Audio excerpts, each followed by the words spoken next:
ಮಂಜೇಶ್ವರದಿಂದ ಕೂಳೂರು, ಕೂಳೂರಿನಿಂದ ಮಂಜೇಶ್ವರದ ಕಡೆಗೆ ಗೊತ್ತು ಗುರಿಯಿಲ್ಲದೆ ನಿರಂತರವಾಗಿ ಅಲೆದಾಡುತ್ತಿದ್ದ ಈ ಮಾನಸಿಕ ಅಸ್ವಸ್ಥ ವ್ಯಕ್ತಿ ಮಂಜೇಶ್ವರದ ಸ್ನೇಹಾಲಯ ಸಿಬ್ಬಂದಿಗಳ ಗಮನಕ್ಕೆ ಬಂದಾಗ ಒಂದು ಅದ್ಭುತ ಪರಿವರ್ತನೆಗೆ ನಾಂದಿಯಾಯಿತು.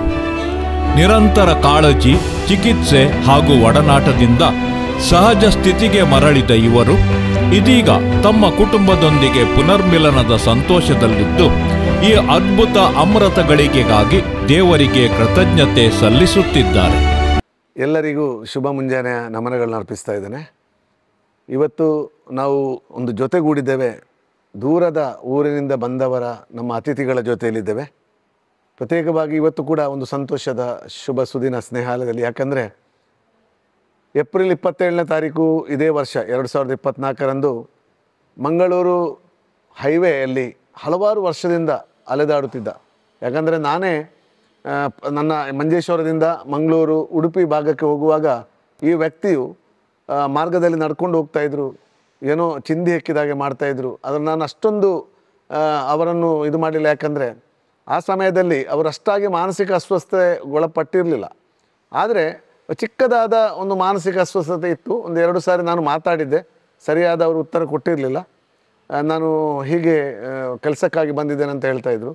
ಹೀಗೆ ನಾನು 1 ವರ್ಷ 2 ವರ್ಷ ನೋಡಿದ ನಂತರ ಒಂದು ದಿವಸ ಈ ವ್ಯಕ್ತಿ ಮಂಜೇಶ್ವರದ ಹತ್ರ ನಡ್ಕೊಂಡು ಬಂದಿದ್ದರು. ಹೈವೇಯಲ್ಲಿ ಮಂಜೇಶ್ವರದಿಂದ ಕೂಳೂರುವರೆಗೆ ನಡೀತಾ ಹೋಗ್ತಾಯಿದ್ರು ಯಾವಾಗಲೂ.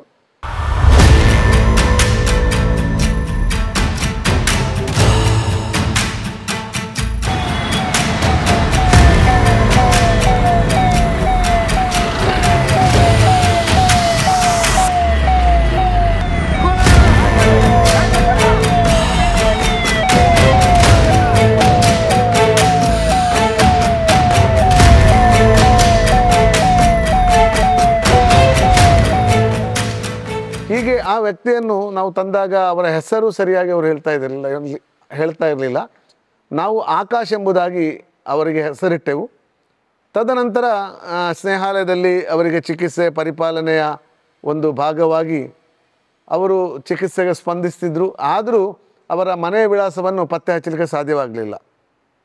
ಇದರ ಮಧ್ಯೆ ಹಲವಾರು ದಿವಸಗಳಿಂದ ಈ ಒಂದು ವಿಡಿಯೋದಲ್ಲಿ ನೀವು ನೋಡ್ತಾ ಇದ್ದೀರಿ, ಹಲವಾರು ಜನ ಮನೆಗೆ ಹೋಗ್ತಾ ಇದ್ದಾರೆ. ಯಾಕಂದರೆ ಆಧಾರ್ ಕಾರ್ಡ್ ಮುಖಾಂತರ ಒಂದು ಆಧಾರ್ ಕ್ಯಾಂಪ್ ಇಲ್ಲಿ ಮಾಡಿದ್ದೆವು. ಮಂಗಳೂರಿನ ಆಧಾರ್ ಸೇವಾ ಕೇಂದ್ರದವರು ಬಂದು ಸ್ನೇಹಾಲಯದಲ್ಲಿ ಒಂದು ಆಧಾರ್ ಕ್ಯಾಂಪನ್ನು ಮಾಡಿದಾಗ ಅದರಲ್ಲಿ ವಿಳಾಸವನ್ನು ಪತ್ತೆ ಹಚ್ಚಲಿಕ್ಕೆ ಆಗದಂಥ ಹಲವಾರು ಜನರ ವಿಳಾಸವನ್ನು ಪತ್ತೆ ಹಚ್ಚುವಂತಹ ಒಂದು ಸುಸಂದರ್ಭ ನಮಗೆ ಸಿಕ್ಕಿತು. ಮೊದಲು ಯಾರೆಲ್ಲ ಆಧಾರ್ ಕಾರ್ಡ್ ಮಾಡಿದ್ರೋ ಅವರು ಈ ಆಧಾರ್ ಕಾರ್ಡ್ನಲ್ಲಿ ಅವರ ಹೆಬ್ಬೆಟ್ಟನ್ನು ಗುರುತನ್ನು ಇಟ್ಟಾಗ ಅವರ ವಿಳಾಸ ಪತ್ತೆ ಹಚ್ಚಲಿಕ್ಕೆ ಸಾಧ್ಯವಾಯಿತು. ಅದೇ ರೀತಿ ಈ ಆಕಾಶನದ್ದು ಕೂಡ ಇವತ್ತು ವಿಳಾಸವನ್ನು ಈ ಆಧಾರ್ ಕಾರ್ಡಿಂದ ಪತ್ತೆ ಹಚ್ಚಲು ಸಾಧ್ಯವಾದಾಗ ಅವರು ದೂರದ ಜಾರ್ಖಂಡಿನ ಮುಕುಂದಪುರ ಎಂಬ ಗ್ರಾಮದವರು.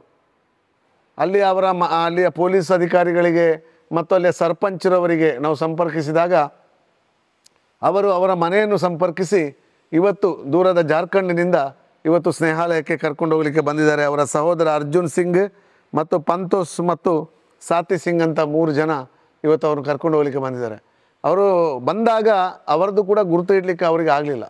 ಆದರೆ ಅವರ ಬಾಲ್ಯದ ನೆನಪುಗಳು, ಅವರ ಪತ್ನಿಯ ಬಗ್ಗೆ ಹೇಳಿದಾಗ ಅವರಿಗೆ 3 ಮಕ್ಕಳಿದ್ದಾರೆ, ಅದರಲ್ಲಿ 1 ಮಗಳು ತೀರಿ ಹೋಗಿದ್ದಾರೆ, ಆದರೆ ಇವರಿಗೆ ಗೊತ್ತಿಲ್ಲ. ಇದೆಲ್ಲ ವಿವರಿಸಿದಾಗ ಇವರ ಮುಖದಲ್ಲಿ ಸ್ವಲ್ಪ ನಗು ಕಂಡು ಬಂತು ಮತ್ತು ಅವರನ್ನು ಗುರುತು ಹಿಡಿದಿರು ಅವರು. ಇದೊಂದು ಸಂತೋಷ ಸಂಗತಿ. ಯಾಕಂದರೆ ಇವರ ಸಂಪೂರ್ಣ ಚಿಕಿತ್ಸೆ ಇನ್ನೂ ಆಗಲಿಲ್ಲ. ಆದರೆ ನಾವು ಇವರಿಗೆ ಅಲ್ಲಿ ಹತ್ತಿರದ ಮಾನಸಿಕ ಆರೋಗ್ಯ ಕೇಂದ್ರಕ್ಕೆ ನಾವು ಸೂಚಿಸಿದ್ದೇವೆ ಮತ್ತು ಇಲ್ಲಿ ಎಲ್ಲ ರೀತಿಯ ಸಹಕಾರ ಅವರಿಗೆ ನಾವು ಬಯಸಿದ್ದೇವೆ. ಅವರಿಗೆ ನಾವು ಸಹಕಾರ ಕೊಡ್ತೇವೆ ಅಂತ ನಾವು ಹೇಳಿದ್ದೇವೆ. ಇವತ್ತು 7 ವರ್ಷದ ಹಿಂದೆ ಅವರ ಮನೆಯಿಂದ ಕೆಲಸಕ್ಕೆಂದು ಬೇರೆ ಕಡೆಗೆ ಹೋಗಿದ್ದರು.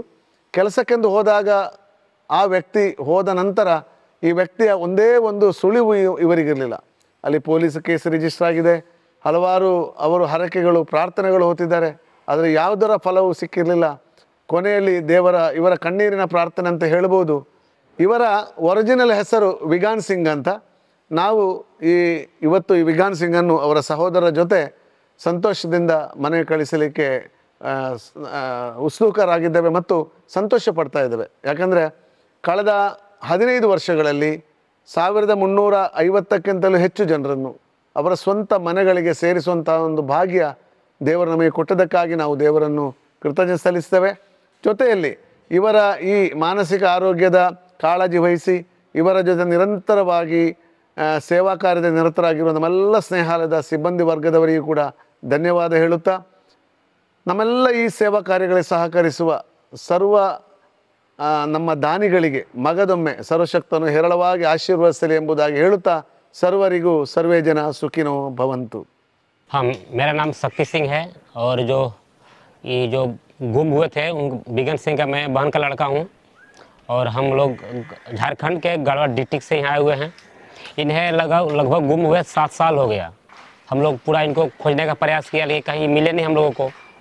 तो यहाँ केरला का अभी जहाँ हम लोग अभी हैं जिस ट्रस्ट में, यहाँ से आधार कार्ड के द्वारा मेरे प्रधान को खबर हुआ और उनके द्वारा नंबर मिला हम लोग का। हम लोग यहाँ बात किए तो हम लोग लगभग यहाँ से 3400 किलोमीटर दूर से हम लोग आए हुए हैं। और जैसे ही पता चला घर में कि वो मिल गए हैं, उनका सूचना है ठीक ठाक हैं, तो पूरा घर में खुशी का माहौल हो गया। और हम लोग को वहाँ से हम लोग घर से निकले इनको लाने के लिए और यहाँ आने के बाद हम लोग को रिसीव किया गया मैंगलोर स्टेशन से। और जो मेरे मामा जी थे बिगन सिंह अच्छे हैं। अभी इनसे हमने खुद बात किया और पूछा घर चलना है तो हाँ खुद बोले कि हम घर जाएंगे। मेरा नाम अर्जुन सिंह है और जो ये गुम जो हुए हैं वो मेरे बड़े भैया हैं। यही सब हम लोग बहुत घर में खुशी का थी हुआ। हम लोग इसीलिए बोले कि मुखिया से बात किए तो सरपंच से, तो वो वेट कर बोल रहे थे अति करने के लिए। बाकी इतना घर में अति था कि मैं फिर लेट नहीं किया। करने के लेट करने से क्या फ़ायदा, जब जाना ही है तो मैं जल्दी से हम लोग करके आए हैं इनके बड़े भैया के पास लेने।